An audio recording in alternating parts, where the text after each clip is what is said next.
What's going on, everybody? My name is Josh Barbara. Welcome into the Barbs Breakdown, and today we have our NBA Finals preview. On top of that, we are going to be discussing what was a blockbuster Monday in the NFL. Jared Verse getting moved to the Cleveland Browns for Myles Garrett, and of course, A.J. Brown, now a New England Patriot, reuniting with Mike Vrabel. And on top of that, Odell Beckham Jr.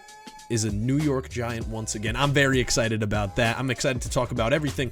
We got our Knicks overview, Spurs overview, and we'll just go down the docket today. So, ladies and gentlemen, it's the Barbs Breakdown. Let's have ourselves a day. All right, so let's get into the first thing here on the docket. The wait is finally over. We are just 24 hours away from Game 1 of the NBA Finals on ABC and ESPN. It is going to start at 8:30. I'm very much excited for this Finals matchup, not just because I'm a Knicks fan. I'm going to take bias, and I'll let you guys know when I bring my bias back into it, but I'm going to take bias out of this for the majority of it. I got some stats written down. I got some facts written down. As you guys know, I love to prepare. I love statistics and statistical analysis and all that good jazz, so we're just going to go through this here. First things first, obviously, it's a rematch of the 1999 NBA Finals, also known as the last time that the Knicks were in the NBA Finals. The Spurs won that series 4-1. It was a very defensive series. I think the final score of the last game was 78-77 in favor of the Spurs in Game 5. Tim Duncan won Finals MVP. So, for the eighth straight season, I should say, a new champion will be crowned. There has been this discussion of there needs to be more parity in sports. We need to get rid of the dynasty age, and the NBA is doing that very well as of right now. Eighth straight season, we will be crowning a different champion in the NBA Finals, and it is the fourth straight season where there are two different teams, one from each of their respective conferences, playing in the NBA Finals. So there haven't been any repeat teams in the last 4 years either. So those are a couple fun statistics right there, as well as this one. Here's one this is something that I want to throw out there as of right now, especially considering the way that the Knicks have been playing and the way that the Spurs have been playing. So the Spurs are 6-0 all time in NBA Finals Game 1s, if that makes sense. Throughout the franchise's history, they've never lost a Game 1 in the NBA Finals. They're 6-0, okay? Well, here's a fun statistic. Teams coming off a sweep going up against teams coming off of a 7-game series in the NBA playoffs are 20-4. So as of right now, if you're looking at it from a statistical side, it's favoring the Knicks right now in Game 1. And could that affect some of the betting lines? I don't know. I haven't looked as of yet. That's something that I'll look at tomorrow. I'm not a big bettor. So if you're coming here looking for betting advice, don't. I'm not a big bettor. I'm just like anybody else when it comes to that stuff. I'm going to maybe bet on my favorite team, or during football season or baseball season, I'm not going to bet on my favorite team because I'm a Giants and I'm a Mets fan. And maybe the Giants this year will be a little bit of fun, but we're getting off on a side tangent right now. Moving on down here, no team has, in the last 6 seasons, has defeated the defending champion and then gone on to win the title. That doesn't bode well for the Spurs. I know I said that I'm taking my bias out of this, and I'm giving a lot of anti-Spurs stuff right now. Trust me, there's more good Spurs stuff coming on the way here. All right, the next little fun fact and tidbit that I kind of want to go over here, I'm a Big East guy. If you follow me on Instagram and you follow any of my social pages, you would know that I have been down to Madison Square Garden for the last 3 years as a working member of the media to cover the Big East men's basketball tournament. Now, going to the Big East tournament is a family tradition. My dad did it with his father. He brought that tradition down to me. So now me and him go every single year before we even started working it, because he's been down there with me the last 3 years. But 6 Big East players are in the finals. 5 of them are starters. Those 6 players are Jalen Brunson, Josh Hart, Mikal Bridges, Julian Champagnie, Stephon Castle, and Tyler Kolek. Now, the 5 starters are obviously Hart, Brunson, Bridges, Champagnie, and Castle, with Kolek coming off of the bench for the Knicks. But I figured I got to give credit to all 6 of those guys. They all played Big East basketball. And I'll get to it a little bit more with the Spurs, but I think the way that they are schemed defensively and the way that they are so tenacious on defense, that stems a little bit from the fact that from that Big East ball style, from the way that Big East basketball is played, especially defensively. They are very physical around the perimeter, and I'll save that for the Spurs overview. We're going to move on here a little bit more. Okay, so the last thing that I will go over before we get into our Knicks overview is the fact that these two teams played 3 times in the regular season season. The Knicks, they took 2 out of those 3 meetings, including the NBA Cup final back in December. Now, their last meeting was in March at Madison Square Garden. The Knicks won that one 114-89. All right, so now let's get into our Knicks overview, and what better place to start than by seeing their journey to how they got to the NBA Finals. In round 1, they beat the Atlanta Hawks in 6 games. They went down 2-1 early and have not looked back since.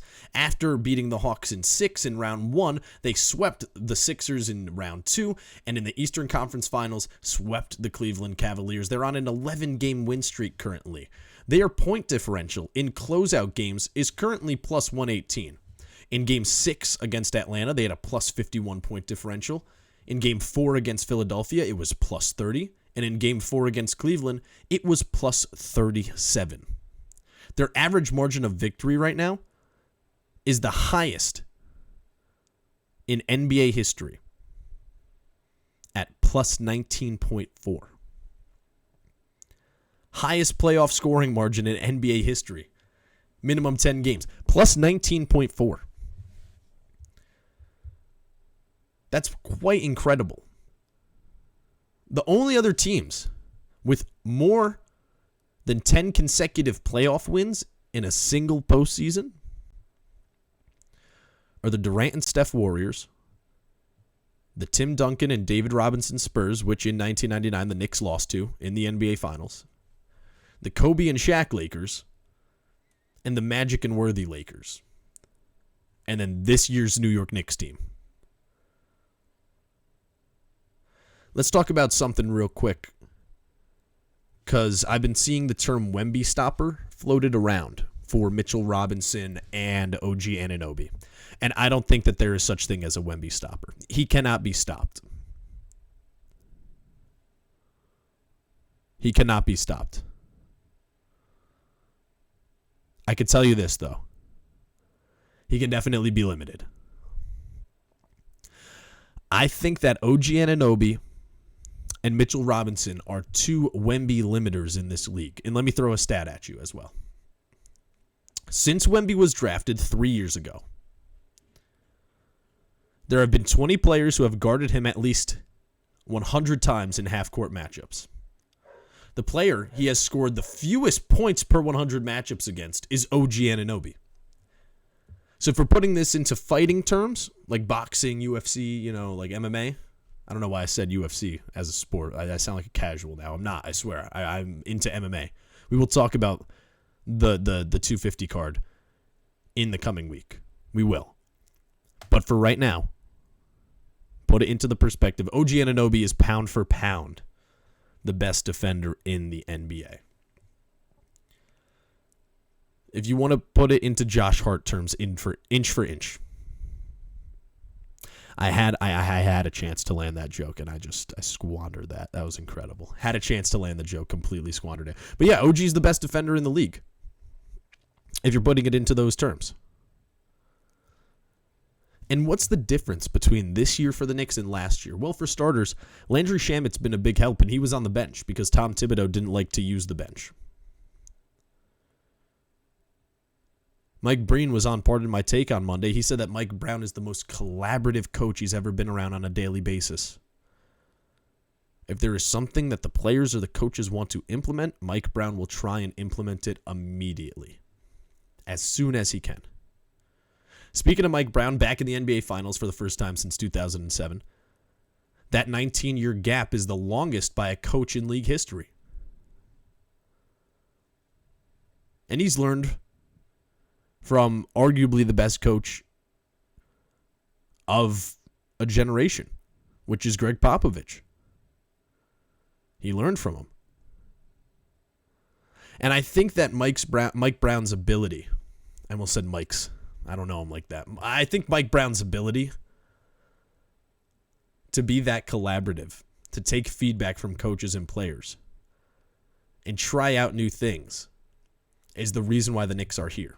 They have such great chemistry already that when you have a coach that immediately can fit in with that team and that culture and do exactly what he needs to do in order to help this team get over the hump, I've said it so many times, but Tibbs was a ceiling raiser. He was not a championship winner, and I'm so grateful for what Tom Thibodeau did for the team, the franchise, and the city.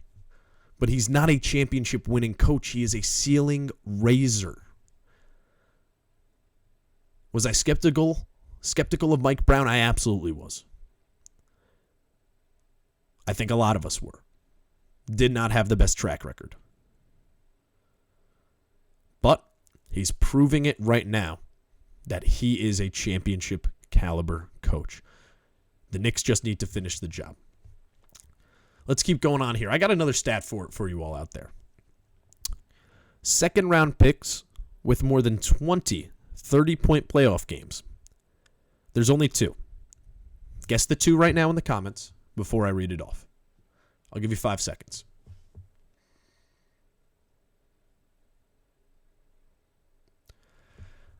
It's 3-time MVP Nikola Jokic and Jalen Brunson. That's it. The only 2 second-round picks with more than 20 30-point playoff games in NBA history are a 3-time MVP and future Hall of Famer in Nikola Jokic and Jalen Brunson. I am tired. In particular, I'm going to call her out. Sorry, Becky Hammon. I'm tired of people discrediting Jalen Brunson. He loves it, though. That's what he thrives off of. He feeds off of that. He's for real. Clutch player of the year last year, not this year. Could have been this year again. He's averaging 30.6 points at home in MSG during the playoffs. Then on the road, he's averaging 23.6. Is there a 7-point drop-off? Yes. But guess who has stepped up on the road considerably? OG Anunoby, of all guys. On the road, he is the Knicks' leading scorer with 23.9 points per game. But I don't want to just throw stats at you guys the entire time I'm here. I got one more for you. It's more of a storyline statistic because I just find this to be very funny. Here's a list of centers that I saw on Twitter, and I went and I fact-checked it. Here is a list of centers that the New York Knicks franchise has had to play against in the NBA Finals throughout their history. I'll start you off in 1951 with Arnie Rison. Arnie Rison dropped 24 points and 13 rebounds in Game 7. Moving on. A man that needs no introduction. I didn't know how many people knew Arnie Rison, so that's why I threw that little statistic in there. That was in 1951. Now the next year, 1952, George Mikan. 1953, George Mikan. The next time the Knicks were in the finals, 1970, had to go up against Wilt the Stilt Chamberlain. 72, Wilt Chamberlain. 73, Wilt Chamberlain. How many times did they play Wilt Chamberlain? That's 3 times. Next time the Knicks were in the finals, 94. Who did they play? Hakeem Olajuwon. Next time the Knicks were in the finals, 5 years later, 1999, David Robinson and a young Tim Duncan who ended up winning finals MVP. And now in 2026, Victor Wembanyama. A 7'6" Shaolin monk demigod, it seems. And I sit back and I say, do the Knicks just have to play the best center in the league every single time that they are in the finals? Or a mix of the best centers in the league every single time they're in the finals when it comes to 99? It's play against David Robinson and Timmy D? I'm just saying. They're like the New York Knicks have the worst luck when it comes to playing against elite big men in the NBA Finals. Moving on here, the last thing that I got for you guys before we go on to the Spurs overview, and I kind of wanted to round this out by coming back to the OG Anunoby best defender in the league point. He has the perfect measurables and physical attributes to be the perfect defender and kryptonite to Victor Wembanyama. He is 240 pounds, his wingspan is 7'2", and his standing reach is 9 feet. He's got the hops as well. We've seen it before. It's not like he's going to be blocking shots, but he's 9 inches shorter than Wemby. So if they're trying to box each other out, elbow's going to be in his sternum. Elbow's going to be to the body. If he's trying to box him out, it's going to get very physical, and the lower man will probably win. If you're trying to move somebody out of the way, if you played football, you know this. The lower man wins. He's shorter, he's stockier, more muscular, and has the ability to be an offensive rebounding machine. Once again, not a Wemby stopper, but a Wemby limiter. And I think that's all the Knicks will need if they want to win this series. All right, so it is now time for the overview of the San Antonio Spurs. Let's talk about how they got here to the NBA Finals. In round 1, they beat the Portland Trail Blazers in 5 games. Round 2, they took the T-Wolves to 6. It was an injured T-Wolves team, but obviously they showed that grit, got it to 6 games. The Spurs ended up taking care of business, however. In the Western Conference Finals, everybody knows we just had one of the most hyped up Western Conference Finals of all time between two 60-win teams, that being the San Antonio Spurs and the Oklahoma City Thunder, and the Spurs took down the defending champions in 7 on their home court.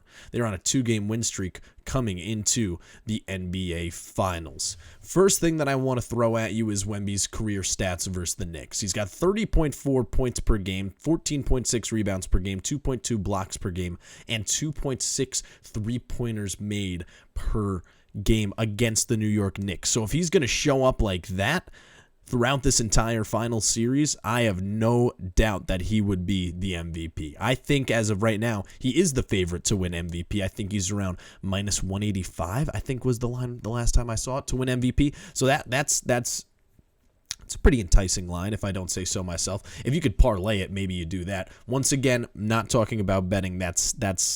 We're off of that now. The Spurs have the 10th highest playoff scoring margin in NBA history. The Knicks have the first with 19.4. Spurs have the 10th slot on that list with plus 10.3. Their preseason ranking was 16th with a 7.8% chance to make the playoffs. Their projected wins were 42. Well, they're a 60-plus win team. They were second in the Western Conference in the playoffs. That 7.8% chance, I really, really wonder. I'm bringing betting back in. I wonder what that bet was, what their odds were to make the playoffs at the beginning. Because if it was a 7.8% chance, I wonder what that line was at the beginning of the season. And if there's anybody that cashed in on that, if there were, congratulations.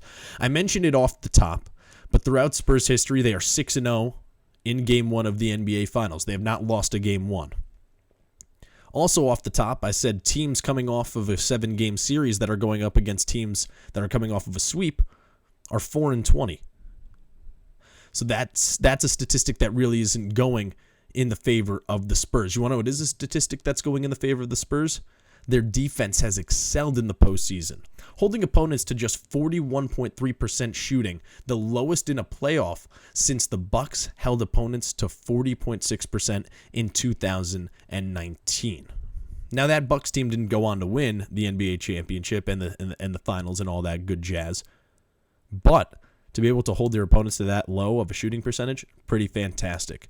If you want to talk about holding opponents to a low shooting percentage, let's start talking about some of these players here. The role players, not Wemby. I want to talk about some of the role players first. Can you even call them role players, though? Because they're like between role player and star. Devin Vassell has allowed opponents to shoot just 24% when he is the contesting defender, which would be the best in the postseason history since ESPN began tracking that statistic in 2020. Minimum 100 attempts, by the way. Vassell is allowing just 24% from the field when he is the contesting defender. That is incredible. That's less than 1 in every 4 shots are going in. Good for him. 39-year-old Mitch Johnson is just the 3rd head coach in the last 50 years to win a conference or NBA Finals Game 7 at age 40 or younger. The other 2 coaches are Billy Cunningham with the 82 Sixers, and then, of course, Ty Lue with the 2016 Cavs. But that's because of LeBron. That's not because Tyronn Lue is a good coach. Let's make that very, very clear. I said this on the last show, but the Spurs have a bunch of athletic and big two-way guards that complement Wemby's game and the overall scheme of the Spurs very well. They're very tenacious defenders, especially around the perimeter. Their lateral quickness is fantastic, and their main defensive scheme is to just keep washing you lower and lower, closer to the baseline, to the point where you have to either drive baseline or kick it back out. And if you're driving baseline, you're meeting Wemby. If you're kicking it back out, let's say Castle's on you, guess what? Vassell's right in your face. Champagne's right in your face. Fox is right in your face. And like I just said, if you're taking it down low, Wemby's right in your face. It's tough. It's a fantastic defensive scheme. Another good two-way guard that I didn't mention is Dylan Harper. It's going to mean a lot to him to play in Madison Square Garden in these finals. A kid that grew up in Jersey is on record saying that his dream is to play in the NBA Finals in Madison Square Garden. He went to Rutgers for college for that 1 year. One of the best players in the country. Is a rookie this year. He's only 20 years old.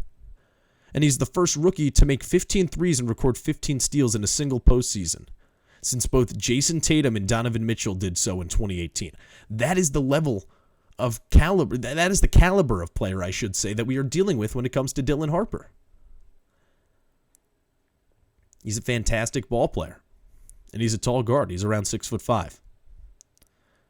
He's another one of those tenacious defenders as well. So it's going to mean a ton to him. With the postseason that he's having, it's going to mean a ton to him to play in Madison Square Garden at home. Home for him while being on the away team. Speaking of playing at home, quote-unquote, while being on the away team, Julian Champagnie, he went to St. John's. I'm wondering the reception that he's going to get. He wasn't on any necessarily good St. John's teams, but he was the best player on St. John's when he was there, I can tell you that. The fans still remember him. Stephon Castle went to UConn. What do they call MSG up here in Connecticut? I can tell you. It's called Stores South. Stores South. I can't speak today. I don't know what's going on. But Stores South is what it's called.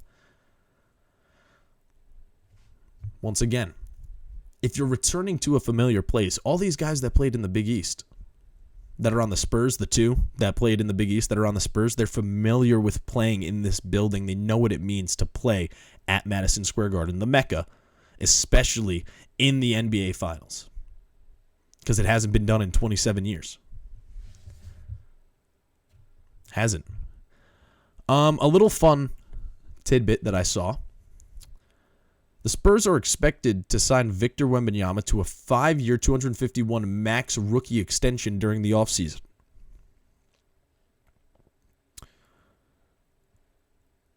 $5 years, $251 max rookie contract during the offseason. But there is some talk about him possibly signing a supermax that could increase that deal to 5 years, $301 million. So keep an eye out for that. Jalen Brunson is going to be in a blender, I think, against Stephon Castle. The Knicks need to make sure that Castle is not guarding Brunson, because here is Jalen Brunson's statistics when being guarded by Steph Castle throughout his career. 38 possessions, only 5 points scored. 28.7% field goal shooting, and his true shooting is only 31.7. If you are Mike Brown, you are trying to figure out a way to scheme it so Steph Castle is not on Jalen Brunson. Here's another fun fact for you. The Portland Trailblazers are the second youngest team to ever make it to the NBA Finals. Number one is the 1977 Portland Trailblazers. It's going to stay like that for a while. But there's a new number two, and it's this year's Spurs. It's a fun fact for you. Average age, 24. It's incredible. All right, so here's the last thing that I got for you all before we move on to talking about what happened in the NFL yesterday. We're going to play a little game. We're going to play a little NBA Finals game. I have here the records for blocks in the finals. And you might be asking, what's the relevance? Well, there's a 7'6", 22-year-old Shaolin monk that is playing in the NBA Finals. His name is Victor Wembanyama. I don't know if you've heard of him. Maybe not. Maybe you have. Future face of the league, by the way. All right, so most blocks in a final series is at 30. Most blocks in a finals game is at 9.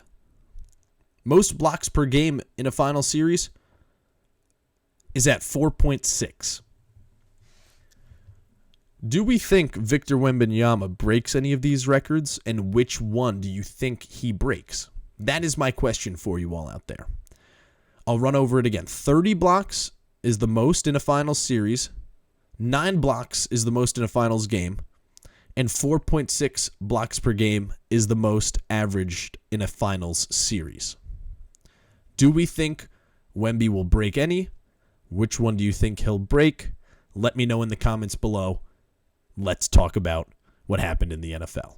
All right, so let's talk about what happened in the NFL yesterday. As you could see on the docket, it was a blockbuster Monday, a ton of different trades, as it was the first day in the league calendar that trades were allowed for the new season, and a couple teams wasted no time at all. First off, we'll lead off with this one, the most obvious trade of the day to talk about, wink wink, is going to be the A.J. Brown trade to the New England Patriots. He's officially a Patriot. There's been a ton of speculation about it throughout the entire offseason. A.J. Brown obviously was not happy in Philadelphia. He made that pretty clear. He goes to reunite with his former head coach when they were both on the Titans in Mike Vrabel. A fantastic pickup for them. What did Philly get in return? Well, they got a 2028 first-round pick and a 2027 fifth-round pick that is the better of New England's 2 fifth-round picks that year.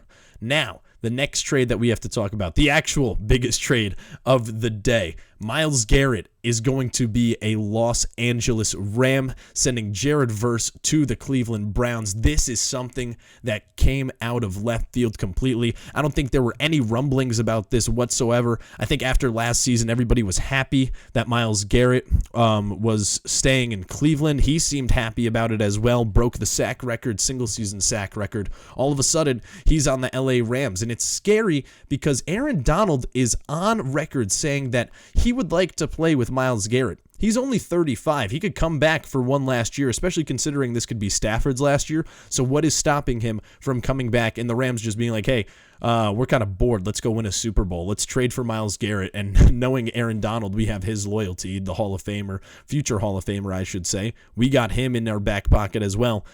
If there's an opportunity there, why not make it happen? And even here's the other thing. Pat McAfee texted Aaron Donald. Aaron Donald's reply to McAfee, it for sure has me thinking when it comes to the possibility of him playing with Myles Garrett. Now, what did Cleveland get for Myles Garrett? Well, they got Jared Verse, a 2027 first, a 2028 second, and a 2029 third. So they look to be set up pretty well, but it is also the Browns, so we will see if they squander this opportunity. All right, so the last thing that I want to talk about as far as the NFL news from yesterday goes, I'm a Giants fan. So when I got the notification yesterday that Odell Beckham Jr. was back with the New York Giants, I thought that it was fake until I saw that it was from Adam Schefter. This means the world to me. It's kind of weird to think about 10 years ago. I was like a 12-year-old kid. I was still in elementary school, and I was just watching OBJ, who's my favorite player, because I think he was an entire generation's favorite Giants player. And he's back, and I'm so happy for it. Whether or not he'll be valuable on the field is still up for debate. We don't know how he is. If he could even be the way that he was for the Rams and play that supplemental role, I think that could be perfect. But he's in there to mentor this young core, and I think that he will, and I think without a doubt that impact will be felt throughout the organization.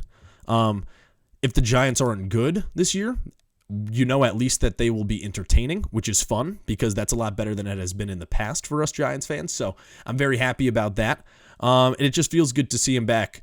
That wraps it up for this episode of the Barbs Breakdown. If you enjoyed this content, make sure to hit that like and subscribe button, and also make sure to turn on those push notifications. On the next episode, we will be talking about Game 1 of the NBA Finals and Game 1 of the Stanley Cup Finals, so make sure you do not miss it. Until next time, my name is Josh Barbara. We'll see you then.